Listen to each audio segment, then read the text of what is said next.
Good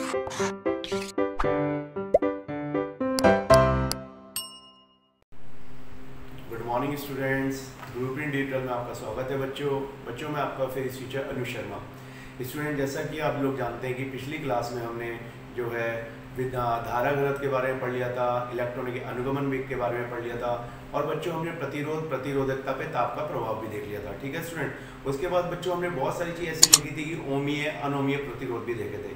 बच्चों अब जो हमारी आज का जो हमारा जो क्लास है इसमें हमने ये देखना है कि जो हमने प्रतिरोधों के संयोजन पढ़े थे और जो प्रतिरोध ताप गुणांक पढ़ा था उस पर बोर्ड के सवाल कैसे आते हैं। तो बच्चों आज मैं आपको प्रतिरोध ताप गुणांक पर कुछ सवाल करवाऊंगा और प्रतिरोधों के संयोजन पर भी कुछ सवाल हम लोग करेंगे। इसमें बच्चों हम कुछ श्रेणी क्रम पे करेंगे, कुछ समांतर क्रम में, या कुछ ऐसे प्रश्न होंगे जिसमें दोनों ही संयोजन हमारे पास होंगे, श्रेणी क्रम भी होगा, समांतर क्रम भी होगा। ठीक है स्टूडेंट्स।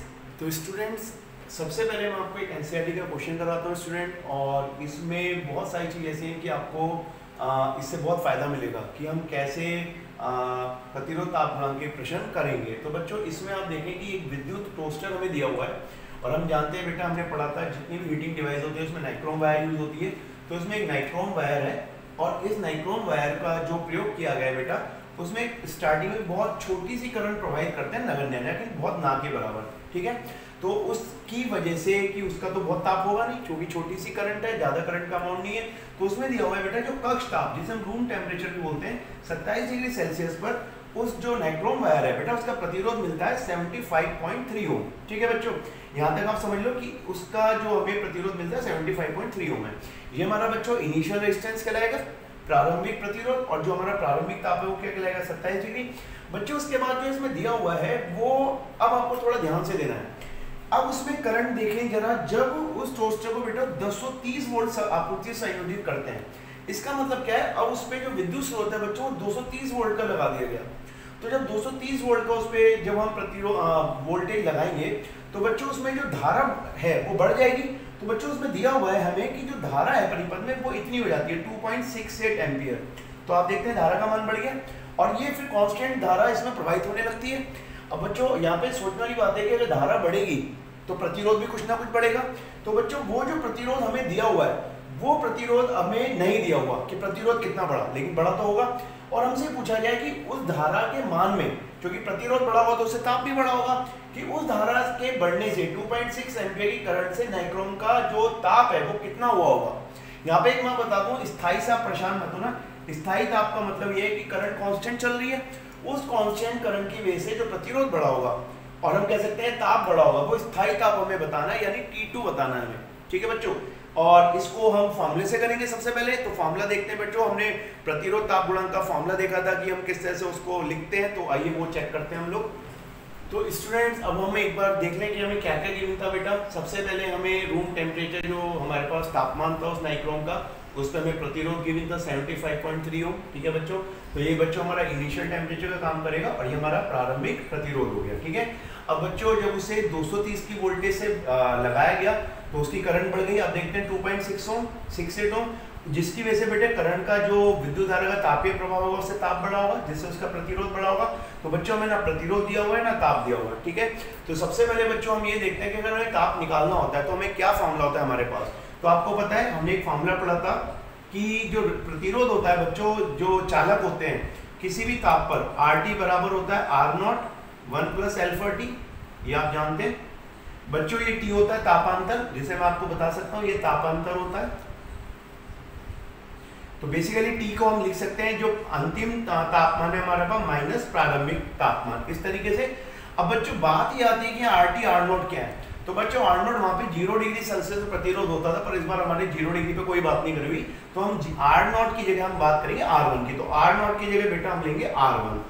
तो ये बात आपको समझ में आनी चाहिए। ये हो जाएगा 75.3 ओम। ठीक है बेटा, तो एक टर्म हमारे पास क्लियर है। दूसरी बात बच्चों आती है कि हमारे पास जो T1 है वो भी हमारे पास है। T1 हमारे पास है 27 डिग्री सेल्सियस, इस पर भी हमें कोई बात नहीं करनी, हमें गिवन है।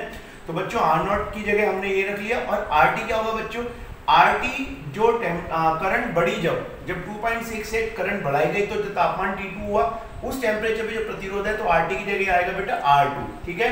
तो इस R2 को हम यहाँ पे रखेंगे तो हमारा फॉर्मूला जो चेंज होगा बेटा वो इस प्रकार होगा।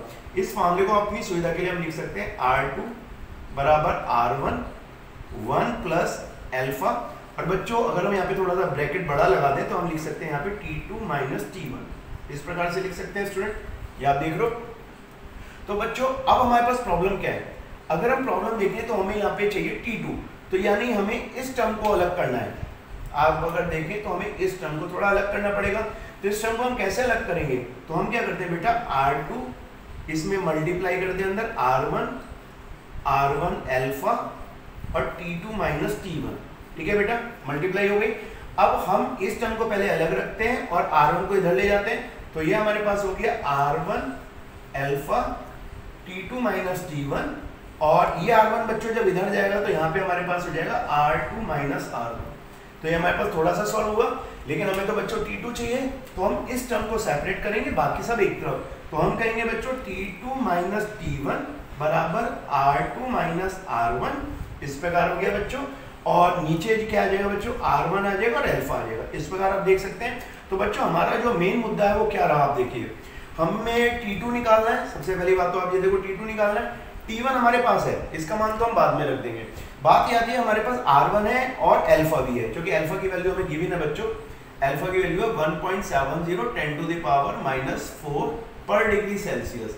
तो ये किसी भी धातु का नियतांक होता है, आपको पता है। तो बच्चों सबसे पहले हमें R2 निकालना है, तो R2 किस प्रकार से निकालेंगे ये उस पर बात करते हैं। तो स्टूडेंट्स अब मैं आपको बता दूं थोड़ा सा, हमारा सबसे पहला काम क्या होगा बच्चों, हमें सबसे पहला काम निकालना है R2 का। तो R2 के लिए हमें एक बात दी हुई है, हमें जो धारा का मान बढ़ जाता है वो दी हुई है, और वो धारा कितने विभव से बढ़ती है वो भी गिवन है। तो बच्चों विभव जो हमारा जो जोड़ा जाता है वो 230 वोल्ट से उसे जोड़ा गया है, ये आपको पता है। और जो धारा बच्चों गई थी वो गई थी 2.68 एम्पियर, ठीक है, ये आप जानते हैं। इसको हम ऐसे भी लिख सकते हैं चाहे तो, वोल्ट प्रति एम्पियर, ठीक है बच्चों। तो बच्चों अगर हम इसको सॉल्व करेंगे तो हमारी क्या वैल्यू आएगी, आप इसे आराम से सॉल्व कर सकते हैं बच्चों। तो जब आप इसको सॉल्व करेंगे बच्चों तो इसकी वैल्यू आएगी 85.8 ओम, इस प्रकार। तो बच्चों R2 जब हम सॉल्व करेंगे तो आप 12th के बच्चे हैं बच्चों, कैलकुलेशन आपको आनी चाहिए। तो जब बच्चों 85.8 ओम आ गया तो आप थोड़ा सा चेक करो, अब हमारे पास सारी चीज आ गई, हमारे पास R2 की वैल्यू भी हो गई है। अब बच्चों अगर हम समीकरण 3 और इसका नाम रखते हैं समीकरण, ये 2 हो गई और ये 3 हो गई, तो समीकरण 2 और 3 से बच्चों अगर हम बात करें, समीकरण 2 व 3, तो बच्चों समीकरण 2 व 3 में हम मान रखते हैं तो हमें क्या मिलता है जरा देखें, T2 माइनस T1। तो बच्चों R2 की वैल्यू हमारे पास कितनी आ गई है, 85.8 ओम माइनस, और बच्चों हमारे पास जो R1 था वो था 75.3 ओम, इस प्रकार आ जाएगा बच्चों। अपॉन में भी R1 है तो ये आ जाएगा 75.3 ओम, इस प्रकार। और बच्चों मल्टीप्लाई में आ जाएगा alpha 1.7 into 10 to the power -4 पर डिग्री सेल्सियस, ठीक है स्टूडेंट। तो बच्चों अब इसको आप जब सॉल्व करेंगे तो इसको आप बहुत आराम से सॉल्व करेंगे, तो इसकी जो वैल्यू आएगी बच्चों वो, अब मैं आपको अगर 1 मिनट दूं तो आप उसको किस प्रकार से निकाल सकते हैं वो आप देखें। तो बच्चों वो लगभग आएगी सब कुछ करके 820 डिग्री सेल्सियस, इस प्रकार ये 820 डिग्री सेल्सियस आ जाएगी बच्चों। तो जब ये 820 डिग्री सेल्सियस आएगी तो बच्चों हमारे पास T2 माइनस T1 का मान होगा। तो ये सारी वैल्यू हम सॉल्व करके ये वाली वैल्यू हम ले लेंगे 820 डिग्री सेल्सियस, ठीक है बच्चों। लेकिन बच्चों में T1 गिवन है, हमें T2 निकालना है, तो T2 कैसे निकालेंगे वो हमें आराम से देखना है। तो स्टूडेंट T2 को हम यहाँ रखें और T1 को इधर ले जाएं, तो 820 प्लस T1, तो बच्चों T1 हमें गिवन था, वो था रूम टेम्परेचर हमारा 27 डिग्री सेल्सियस। तो बच्चों अगर हम इसे जोड़ें तो कितना आ जाएगा, ये आ जाएगा 847 डिग्री सेल्सियस, ठीक है स्टूडेंट। तो बच्चों हमें क्या पता चला कि जब वो धारा बढ़ाई गई थी उससे जो प्रतिरोध बढ़ा, वो प्रतिरोध 85.8 ओम बना, और वो इस टेम्परेचर की वजह से बढ़ा क्योंकि टेम्परेचर 27 डिग्री से 843 डिग्री सेल्सियस हो गया। तो बच्चों मैं मान के चलता हूँ कि कैलकुलेशन तो आपको सीखनी है करके, जिस तरीके से आपने क्वेश्चन करा ये आपको आना चाहिए, क्योंकि एनसीईआरटी के क्वेश्चन बहुत ज्यादा आते हैं। अब बच्चों इसी पे मैं आपको एक दूसरा क्वेश्चन भी कराऊंगा एनसीईआरटी का। तो स्टूडेंट्स दूसरा जो क्वेश्चन है बच्चों प्रतिरोध ताप गुणांक पर, वो हम देखते हैं, ये बहुत इंपॉर्टेंट है बच्चों, ऐसे क्वेश्चन बहुत बार बोर्ड में आए हुए हैं, तो इसको आपको बहुत ध्यान से सुनना है बच्चों। एक प्लेटिनम प्रतिरोध तापमापी है बेटा, और उसमें प्लेटिनम के तार का जो प्रतिरोध है वो हिमांक पर, ये हमें नोट करने वाली बात है कि पहली बार हम ऐसा वर्ड पढ़ रहे हैं कि हिमांक पर 5 ओम दिया हुआ है, इसका क्या मतलब है ये हम देखेंगे बेटा। और उसके बाद बच्चों भाप बिंदु पर 5.23 ओम दिया हुआ है, ठीक है। तो हिमांक और भाप का मतलब यहाँ मैं बता देता हूँ बेटा, हिमांक का मतलब यहाँ पे होता है 0 डिग्री सेल्सियस, ठीक है, और भाप का मतलब बच्चों यहाँ पे लेना है हमें 100 डिग्री सेल्सियस, ये आप ध्यान रखना इस तरीके से। तो दोनों टेम्परेचर में गिवन है, प्रारंभिक पे और अंतिम पे। अब बच्चों इस बार थोड़ा सा अलग तरीके का प्रश्न है ये कि जब उस तापमापी को किसी तप अवयव में यानी तप ऊष्मक में, यहाँ पे मैं अवयव तप ऊष्मक लिख देता हूँ, ऊष्मक, ठीक है बच्चों। तो किसी ऐसे रिसोर्स, ऐसे किसी ताप की जगह पे लगाया जाता है कि उससे उस तार का प्रतिरोध बढ़ जाता है, 5.795 ओम हो जाता है। इसका मतलब ताप था उसके अंदर ताप ज्यादा था, जिससे उसका प्रतिरोध और बढ़ गया। तो बच्चों जब ये प्रतिरोध बढ़ जाता है तो कहता है उस तप ऊष्मक का ताप बताना है हमें, ठीक है बच्चों। तो ये थोड़ा सा अलग टाइप का बच्चों है, छोटा सा, लेकिन इसको हम थोड़ा ध्यान से करेंगे। इसको बच्चों मैं आपको फॉर्मूला लिखाऊंगा, आप बहुत ध्यान से करना है इसे। तो स्टूडेंट थोड़ा सा हम ध्यान से देखते हैं बच्चों। प्रारंभिक दो अवस्थाएं तो हमें दी हुई हैं, एक हमें 0 डिग्री पर प्रतिरोध दे रखा है, तो हमें टेम्परेचर भी गिना। यहाँ पे बच्चों मैं आपको बोलूँ कि हमारे पास जो रिलेशन होती है बच्चों, वो होती है RT बराबर R0 1 प्लस अल्फा टी। यही तो होती है बच्चों इक्वेशन। बच्चों इस इक्वेशन को हम सबसे पहले फर्स्ट केस के लिए यूज करेंगे, केस फर्स्ट। तो बच्चों केस फर्स्ट में हमारे पास RT जो दिया हुआ है बच्चों, वो हमारे पास 100 है और R0 है वो कितना बच्चों 0 डिग्री।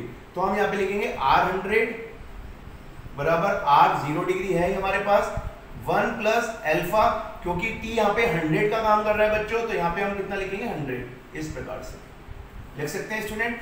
अब बच्चों थोड़ी देर के लिए अगर मैं बात करूं आपसे, तो दूसरी इक्वेशन जो हमारे पास है उसको भी लिख लेते हैं हम थोड़ी देर, उसके बाद में बात करेंगे केस सेकंड। तो बच्चों केस सेकंड में हमारे पास क्या है? केस सेकंड में हमारे पास एक ऐसा टेम्परेचर है जो हमें नहीं पता, और उस टेम्परेचर पे हमें रेजिस्टेंस पता है। तो अगर हम अब इस समीकरण 1 को यूज करें दोबारा से, समीकरण 1, तो बच्चों समीकरण 1 में RT तो RT रहेगा, क्योंकि ये टेम्परेचर हमें नहीं पता जो दिया हुआ है। और बच्चों R0 जो 0 डिग्री पर रेजिस्टेंस है वो तो चेंज नहीं होगा किसी का भी, किसी भी पदार्थ का अगर पदार्थ सेम है तो 0 डिग्री पर रेजिस्टेंस तो वो रहेगा, तो R0 ऐसा रहेगा 1 प्लस अल्फा। बच्चों किसी भी वस्तु का नियतांक होता है, आप जानते हैं प्रतिरोध ताप गुणांक। और बच्चों इस बार T जो है हमें वो हम निकालना है, तो एक इक्वेशन हमारे पास ये आ गई। तो बच्चों गौर से अगर हम देखें तो हमारे पास दो तरीके की इक्वेशन आई है, एक हमारे पास आई है इस प्रकार और एक ये।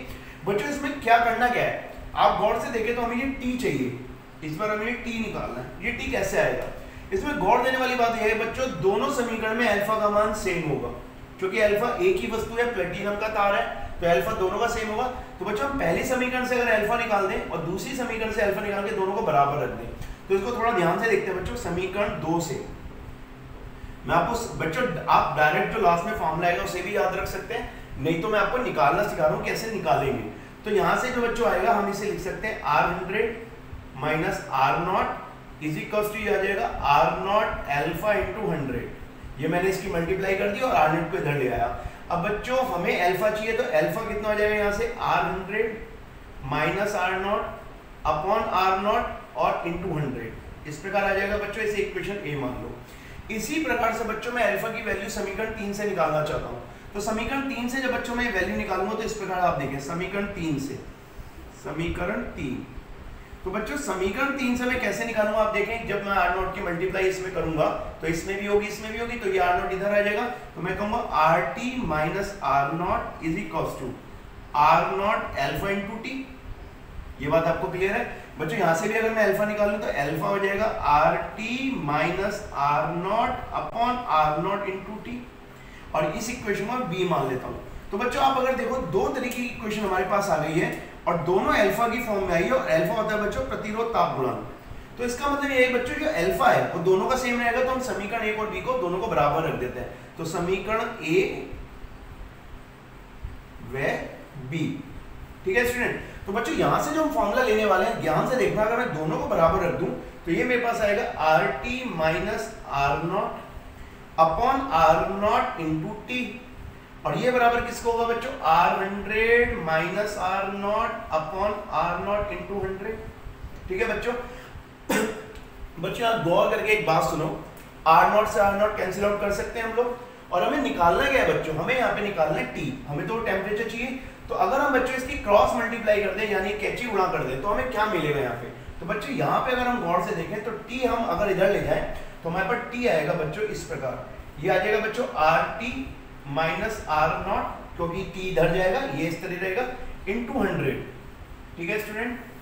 अपॉन में R100 माइनस R0। इस प्रकार से क्वेश्चन आ गया हमारे पास, और हम एक बार देख लेते हैं कि हमने कुछ छोड़ा तो नहीं है। T इधर आ गया, R100 इधर आ गया 100। तो बच्चों ये डायरेक्ट हमारे पास फॉर्मूला बना, आप इस फॉर्मूले को भी लर्न कर सकते हो डायरेक्ट, इक्वेशन सी कि अगर आपको कोई गिवन टेम्परेचर चाहिए और आपको 100 और 0 डिग्री पे दिए हो तो आप किसी भी गिवन टेम्परेचर को निकाल सकते हैं इस फॉर्मूले से। बच्चों ये मैं आपको रटवाना नहीं चाहता था, आपके लिए तो डायरेक्ट यही फॉर्मूला इंपॉर्टेंट है, अगर आप बोर्ड में चाहेंगे तो डायरेक्ट ये फॉर्मूला लगा सकते हैं, पर मैं चाहता था कि आपको फॉर्मूला निकालना आना चाहिए। अब बच्चों हम डायरेक्ट इसमें वैल्यू रखेंगे और अपना आंसर निकाल लेंगे। तो स्टूडेंट अब हमारे पास ये फॉर्मूला आ चुका है, ये डायरेक्ट समीकरण आप लर्न कर सकते हैं। अगर आपको कोई टेम्परेचर निकालना है तो इस प्रकार से हमें याद रहेगा। अब बच्चों ये वैल्यू RT की हमें गिवन थी, हमें R0 गिवन था, R100 भी गिवन था और बच्चों 100 हम कर सकते हैं। तो बच्चों जब आप इसकी कैलकुलेशन करेंगे तो इजीली हम जानते हैं कि 12th का बच्चा इतनी कैलकुलेशन करना जानता है, तो जब आप इसकी कैलकुलेशन करेंगे बच्चे तो आएगा 0.795 अपॉन 0.23 और इंटू 100। ठीक है बच्चों, तो मैं चाहता हूं कि आप लोग इतनी कैलकुलेशन करना जाने अच्छी तरह, इतनी कैलकुलेशन आपकी होनी चाहिए। और बच्चों जब इसको हम सॉल्व करेंगे तो लगभग हमारे पास आएगा 345.65 डिग्री सेल्सियस। जब आप इस पूरे को सॉल्व करेंगे तो इस प्रकार से आपको टेम्परेचर आ जाएगा। तो बच्चों इस प्रकार से टेम्परेचर हमारा जो आ गया निकल गया है। तो बच्चों प्रतिरोध ताप गुणांक पे इस तरह का कोई भी क्वेश्चन आता है तो आप इसे ध्यान से कर सकते हैं। अब हम बच्चों प्रतिरोधों के संयोजन पे सवाल क्वेश्चन करेंगे, वो भी बहुत इंपॉर्टेंट है। ठीक है, आइए हम उसे करते हैं। तो स्टूडेंट एक क्वेश्चन मैंने आपको दिया है, ये बहुत बेसिक क्वेश्चन दिया है बच्चों मैंने आपको, जिससे कि हम प्रतिरोधों के संयोजन को किस तरीके से करते हैं ये मैं आपको समझाना चाह रहा हूँ। उस पर इसके बाद आप बड़े से बड़े क्वेश्चन सॉल्व कर सकते हैं। बच्चों एक हमें पर 3 प्रतिरोध दिए हैं और 2 ओम 4 ओम 6 ओम आप देख सकते हैं। और बच्चों हम उसके नाम हमें दिए हुए हैं A से B, B से C और AC। बच्चों इसमें हमें करना क्या है, एक तो हमें A और C बिंदु A व C के बीच तुल्य प्रतिरोध चाहिए और बच्चों प्रत्येक प्रतिरोध में हमें विद्युत धारा निकालनी है। बच्चों इस क्वेश्चन को सॉल्व कैसे करते हैं मैं आपको बता दूं। जब हम इसको सॉल्व करेंगे तो मैं आपको बेसिक सिखाना चाह रहा हूँ। जिस बिंदु पे हमें प्रतिरोध निकालना है बच्चों, जिन बिंदु के बीच में, उसको हम एक तरह से मानेंगे कि हमने बैटरी से जोड़ दिया। आप रटेंगे नहीं बच्चों, इसको ध्यान से समझेंगे। ये आपने बैटरी से जोड़ दिया। अब जानते हैं बच्चों जो बैटरी से धारा चलेगी वो हमेशा कहाँ मानते हैं, धनात्मक से। तो यहाँ से धारा चलेगी इस प्रकार। बच्चों बिंदु ए पे जाके धारा 2 भाग में डिवाइड हो जाएगी। कुछ धारा इसमें जाएगी AC भुजा में और कुछ AB भुजा में जाएगी। अगर इसमें I1 जाएगी तो हम देखते हैं इसमें कितनी मान सकते हैं, I2 मान सकते हैं। तो बच्चों ये I1 धारा B से होती हुई 4 ओम में भी जाएगी इस प्रकार। ठीक है बच्चों, और I2 धारा हमें यहाँ पे बिंदु C पे मिलेगी। बच्चों जब I1 और I2 यहाँ पे मिलेंगे तो ये I1 प्लस I2 दोनों जुड़ जाएंगे और यहाँ पे फिर I हो जाएगी। तो मैंने आपको पहले भी समझाया था, जितना आवेश धनात्मक से निकलता है उतना ही आवेश ऋणात्मक जाता है। जितनी धारा विद्युत धारा से निकालेंगे धनात्मक सिरे से, उतनी विद्युत धारा ऋणात्मक सिरे में जानी चाहिए। तो इस प्रकार बच्चों हमारा साफ क्लियर हो गया है। अब बच्चों हम जानते हैं श्रेणी क्रम में धारा समान होती है और समांतर क्रम में अलग अलग। तो I1 जो 2 ओम में है वो 4 ओम में भी है, तो इसका मतलब हम कह सकते हैं कि जो 2 ओम का प्रतिरोध है वह 4 ओम का प्रतिरोध बच्चों के श्रेणी क्रम में होंगे। श्रेणी क्रम, ठीक है स्टूडेंट। तो इस श्रेणी क्रम का फॉर्मूला हमें पता है। श्रेणी क्रम का फॉर्मूला होता है बच्चों, श्रेणी क्रम का R1 प्लस R2, तो ये 2 ओम प्लस 4 ओम और ये हो जाएगा बेटा 6 ओम। ठीक है स्टूडेंट। अब बच्चों गौर से अगर हम देखें तो R श्रेणी हमारे पास आ चुकी है, ये पूरा सॉल्व हो गया है। इसको मैं आपको बताता हूँ थोड़ा समझने के लिए बच्चों, ये दोनों मिला के हमारे पास एक प्रतिरोध आ गया। इसको मैं अगर एक प्रतिरोध मान लूँ इस प्रकार का, ठीक है, और ये हमारे पास आ गया 6 ओम का, जिसको हम कह सकते हैं R श्रेणी। ठीक है बेटा। अब बच्चों दूसरा प्रतिरोध जो हमारे पास है, अब दूसरा प्रतिरोध अगर हम देखें, ये बिंदु A है और ये बिंदु C है, इसके बीच दूसरा प्रतिरोध बच्चों 6 ओम का जुड़ा हुआ है इस प्रकार। तो इसमें धारा कितनी है बच्चों, I1, और इसमें धारा कितनी है, I2, और ये हमारे पास क्या है बच्चों, बैटरी। इस प्रकार आप देख सकते हैं। तो बच्चों आपको बहुत ज्यादा आराम से क्लियर हो रहा होगा कि जो श्रेणी क्रम में तुल्य प्रतिरोध आया है और जो 6 ओम का प्रतिरोध है ये आपस में समांतर क्रम में है, क्योंकि I1 I2 दोनों में अलग है। तो हम कहेंगे जो समांतर क्रम में है बच्चों, उसका फॉर्मूला हम जानते हैं क्या होगा।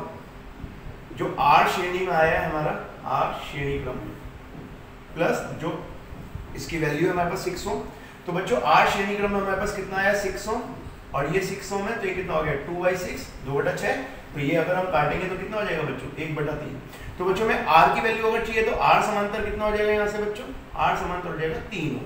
तो बच्चों इस प्रकार से हमारे पास पूरे परिपथ का तुल्य प्रतिरोध आ गया। ये आपका एक बेसिक तरीका था समझाने का, जिससे आप समझ सकते हैं। अब बच्चों इसमें धारा किस प्रकार से निकालेंगे, तो आप देख सकते हैं। सबसे पहले अगर बच्चों हम धारा अगर निकालना चाहे I1 की वैल्यू, तो कैसे निकालें बच्चों I1 की वैल्यू, तो आप समझ सकते हैं बच्चों I1 की वैल्यू होगी V/R। R कितना लेंगे बच्चों, I1 पूरे R श्रेणी में जा रही है, जो इन दोनों का तुल्य प्रतिरोध था, तो यहाँ पे R श्रेणी लिया जाएगा इस प्रकार। तो बच्चों V की वैल्यू हमें गिवन होगी। अगर V की वैल्यू हमें गिवन है तो हम V की वैल्यू लिख लेते हैं। तो आइए हम देखते हैं कि हमें V की वैल्यू कितनी दी हुई है।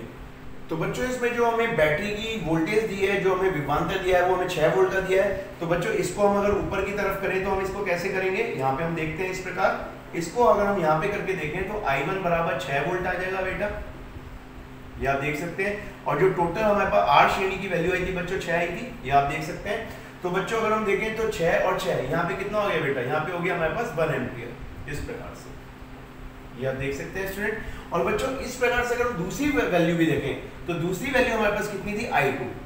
तो I2 में बच्चों विभवांतर तो पहले समांतर में सेम रहता है, तो अगर समांतर में वोल्टेज तो यही रहेगी बच्चों। और आपको पता है प्रतिरोध इसका कितना था, 6 था, तो इसका मतलब यहाँ भी कितनी करंट आएगी बच्चों, 1 एम्पियर। बच्चों एक बात मैं बता दूं, I1 जो है दोनों उसमें जा रही थी फ्लो करके, आप जानते हैं कि वो 4 ओम में भी थी और 6 ओम में थी। तो जो I1 धारा है हम कह सकते हैं जो 4 ओम का हमारे पास प्रतिरोध था और जो 6 ओम का प्रतिरोध था, 6 ओम का प्रतिरोध बच्चों, उसमें धारा कितनी थी, उसमें धारा थी I1 और वो कितनी थी बेटा, 1 एम्पियर। तो दोनों में प्रतिरोध में सेम रहेगी, 4 और 6 में भी, और जो हमारा दूसरा वाला है उसमें भी सेम रहेगी। तो अगर कोई और वोल्टेज होती तो हम उसके हिसाब से भी निकाल लेते। तो इस प्रकार से बच्चों आपके जो प्रश्न है वो क्लियर होना चाहिए। इसके बाद हम दूसरा क्वेश्चन ट्राई करते हैं। तो स्टूडेंट इस बार जो आप क्वेश्चन देख रहे हैं वो थोड़ा सा आपको सर्किट अलग से दिख रहा होगा, परिपथ। इसमें आपके पास 5 प्रतिरोध हैं बच्चों, और हमें ये पता करना है कि हमें जो निकालना है बच्चों, इसमें हमें तुल्य धारिता निकालनी है पूरे परिपथ की। और तुल्य धारिता कह रहा हूं बच्चों, तुल्य प्रतिरोध, पूरे परिपथ का तुल्य प्रतिरोध निकालना है, ठीक है स्टूडेंट। अब बच्चों बात ये आती है कि इसको हम पहले ये पता करें कौन सा श्रेणी क्रम में होगा, कौन सा समांतर क्रम में होगा। तो बच्चों ने आपको मैंने बताया कि हमें जो निकालना है बच्चों, तुल्य प्रतिरोध A व E के बीच में निकालना है, ठीक है। तो इसके A व B के बीच में अगर हमें निकालना है, इन दोनों बिंदुओं के बीच में, तो बच्चों मैंने आपको बताया था कि आप हमेशा इसे मानेंगे बैटरी से जुड़ा हुआ। इसे एक बैटरी से जुड़ा हुआ मानेंगे तो आप बहुत आराम से देख सकते हैं कि आप धनात्मक सिरे से अपनी एक धारा निकालेंगे इस प्रकार, और ये धारा बिंदु A पे जाके आप देखेंगे इस प्रकार सीधी चली जाएगी या ऐसे चली गई। लेकिन बच्चों जब ये बिंदु B पर आएगी तो B पर जाके बच्चों यहाँ पे कुछ डिवाइड होगी, R2 में अलग धारा जाएगी, इसे I1 मान लो, और यहाँ पे R5 में अलग धारा जाएगी। जो I1 R2 में जाएगी बच्चों वो R3 में भी सेम जाएगी। और बच्चों यहाँ पे जो धारा आएगी वो I1 I2 दोनों जुड़ जाएंगे, I आ जाएगी इस प्रकार से, आप देख रहे हैं। तो बच्चों गौर से अगर देखो किस किस में धारा सेम है, तो अगर हम इसको देखें बच्चों ध्यान से, जब हम इसका उत्तर निकालेंगे तो R2 R3 कैसे है बच्चों, R2 व R3 बच्चों ये श्रेणी क्रम में, श्रेणी क्रम, श्रेणी क्रम, ठीक है स्टूडेंट। तो गौर से देखें बच्चों, अगर हमें R2 R3 की वैल्यू, सब प्रतिरोध की वैल्यू 10 ओम गिवन है, तो श्रेणी क्रम प्रतिरोध कितना आएगा बच्चों, श्रेणी क्रम, तो वो हम इसे जोड़ सकते हैं 10 + 10 ओम, तो बच्चों कितना हो गया 20 ओम, ठीक है बच्चों। तो ये किस किस के बीच आया बच्चों, ये B और D के बीच का हमारा पास आ गया। अभी हमने बल्कि BC और CD के प्रतिरोध लिए। अब गौर से अगर देखें बच्चों, तो मैं आपको इसमें बताना चाहता हूं, इसको थोड़ा सा हम कैसे देख सकते हैं। हमारे पास एक प्रतिरोध हो गया बच्चों ये वाला, ये प्रतिरोध हो गया R2 और R3 को मिला के, जिसे हम बोल सकते हैं R श्रेणी। और बच्चों इसकी वैल्यू कितनी आएगी हमारे पास 20 ओम। बच्चों जो दूसरा हमारे पास प्रतिरोध है, अगर हम यहाँ पे वो प्रतिरोध देखें इस प्रकार, तो दूसरा प्रतिरोध हमारे पास है ये वाला, और वो बच्चों कितना है हमारे पास R5, इस प्रकार से हम देख सकते हैं, ठीक है बच्चों। अब गौर से अगर देखें बच्चों, यहाँ पे ये बिंदु हो गया B और ये हो गया D, ये दोनों बिंदु रह गए, और यहाँ पे हमारे पास ये प्रतिरोध था R1 और यहाँ पे प्रतिरोध था हमारे पास R4, ठीक है बच्चों। और यहाँ पे हमारी बैटरी लग गई थी, इस प्रकार आप देख सकते हैं। तो बच्चों साफ पता चल रहा है कि जब हम R2 R3 R5 पे पहुंचेंगे तो कैसे होंगे, आप देख सकते हैं। इसमें जो धारा जा रही थी बच्चों I1 थी दोनों में, और इसमें जो धारा जा रही थी वो कैसी थी R2। तो R श्रेणी क्रम जो आया और R5 बच्चों समांतर क्रम होंगे, आप देख सकते हैं दोनों में धारा अलग अलग है। तो हम इसका जो सेकंड केस निकालेंगे बच्चों, जो R श्रेणी क्रम है, श्रेणी वह R5 बच्चों ये समांतर क्रम में होंगे, समांतर। तो जब ये समांतर क्रम होंगे तो इनका क्या फॉर्मूला होगा बच्चों, तो हम कह सकते हैं 1/R समांतर बराबर 1/R श्रेणी और प्लस 1/R5, ठीक है बच्चों। तो 1/R श्रेणी की वैल्यू कितनी है बच्चों हमारे पास 20, तो ये हो जाएगा 1/20 प्लस 1/10। तो बच्चों कितना हो जाएगा, इसे हम 10 अगर एलसीएम देखें तो 10 इधर 20/20 × 10 डायरेक्ट कर सकते हैं। आप एलसीएम वैसे भी निकाल सकते हैं जैसे आपको आता है। तो बच्चों कितना आ गया 30/20 × 10 आ जाएगा, 0 से 0 कैंसिल आउट हो सकती है। तो बच्चों कितना आ गया हमारे पास, ये आ गया 3/20, ठीक है स्टूडेंट। अब बच्चों गौर से देखो, हमें तो R चाहिए था, R समांतर, तो यहाँ से R समांतर कितना हो जाएगा, R समांतर हो जाएगा R समांतर। तो बच्चों R समांतर हमारे पास जो आएगी वैल्यू वो आएगी उल्टा करने पे, ये आ जाएगी 20/3 ओम, ठीक है स्टूडेंट, तो हमारे पास ये आ गया बच्चों। अब हमारे पास कितना परिपथ सॉल्व हो गया बच्चों। अब मैं आपको दिखाता हूँ बहुत इजी करके कि हम कितना पार्ट सॉल्व कर चुके हैं। बच्चों अगर आप गौर से देखें तो मैं आपको एक चीज बताना चाहता हूँ, इतना परिपथ हम सॉल्व कर चुके हैं, जिसको मैं घेरे में बंद कर रहा हूँ, इसे गौर से देखो बच्चों, इतना परिपथ हम सॉल्व कर चुके हैं। तो इस पूरे प्रतिरोध का तुल्य प्रतिरोध अगर मैं कोई एक मान लूं इस प्रकार, और वो हमारा आया था लास्ट वाला 8 समांतर निकाल के इस प्रकार, और बच्चों उसकी वैल्यू कितनी आई थी मेरे पास 20/3 ओम। ठीक है बच्चों, अब बच्चों गौर से देखें तो हमारे पास ये आ गया, हमारे पास बी और डी रह गया सिर्फ, और नीचे वाला जो प्रतिरोध है बच्चों कितना है हमारे पास, ये हमारे पास है R1 जिसमें I धारा है, और ये हमारी पास बैटरी है इस प्रकार, और बच्चों एक प्रतिरोध हमारे पास ये वाला है। ठीक है बच्चों, ये हमारे पास है R4। ठीक है, 8 समांतर आ गया। तो बच्चों अगर आप गौर से अगर देखें तो I1 और ये पूरा प्रतिरोध हमारे पास सॉल्व हो गया है, और जो बच्चों इस प्रतिरोध में जो धारा दोनों की इसमें और इसमें जो धारा मिला के जा रही है वो कितनी जा रही है बच्चों, I जा रही है। तो तीनों में धारा बच्चों समान जा रही है। तो इसका मतलब ये सारे के सारे कैसे होंगे, श्रेणी क्रम में। तो बच्चों इसको हम R' अगर श्रेणी मान लें तो इसको हम कैसे सॉल्व करेंगे, तो हमारे पास R1 आ जाएगा, प्लस जो हमारे पास R समांतर आया है वो आ जाएगा, प्लस हमारे पास R4 आ जाएगा। तो बच्चों R1 हमारे पास 10 है, और ये कितना है बच्चों हमारे पास 20/3 है, और ये कितना है 10। तो बच्चों इसको सॉल्व करें तो 20 हो गया, 20/3 हो गया, और इसको सॉल्व करें तो बच्चों आप एलसीएम में ले सकते हैं डायरेक्ट। तो ये अगर इसकी मल्टीप्लाई आप करें तो हो जाएगा 60 + 20/3। तो बच्चों ये फाइनल हमारे पास आएगा वो कितना आएगा, आप देख सकते हैं, वो आएगा R श्रेणी, और वो आ जाएगा बच्चों 80/3। आप इसको यहीं छोड़ें, आपको पूरा डिवाइड करने की जरूरत नहीं, आप इसको यहीं छोड़ सकते हैं। ठीक है स्टूडेंट, तो बच्चों इस प्रकार से आप देख सकते हैं कि हमने किस तरह से एक एक प्रतिरोध को हम सॉल्व कर सकते हैं। ठीक है बच्चों, तो इसको बताने का तरीका बच्चों क्या था कि कभी भी आप रटे ना, आप हमेशा जिन बिंदुओं के बीच प्रतिरोध चाहिए उसे बैटरी से कनेक्ट करें, और धारा को चेक करते चले बच्चों। जिन प्रतिरोध में धारा समान रहेगी वो श्रेणी क्रम में, जिन प्रतिरोध में धारा अलग अलग होती है समांतर क्रम में। ठीक है बच्चों, तो ये आज की क्लास हमारी पूरी होती है। धन्यवाद।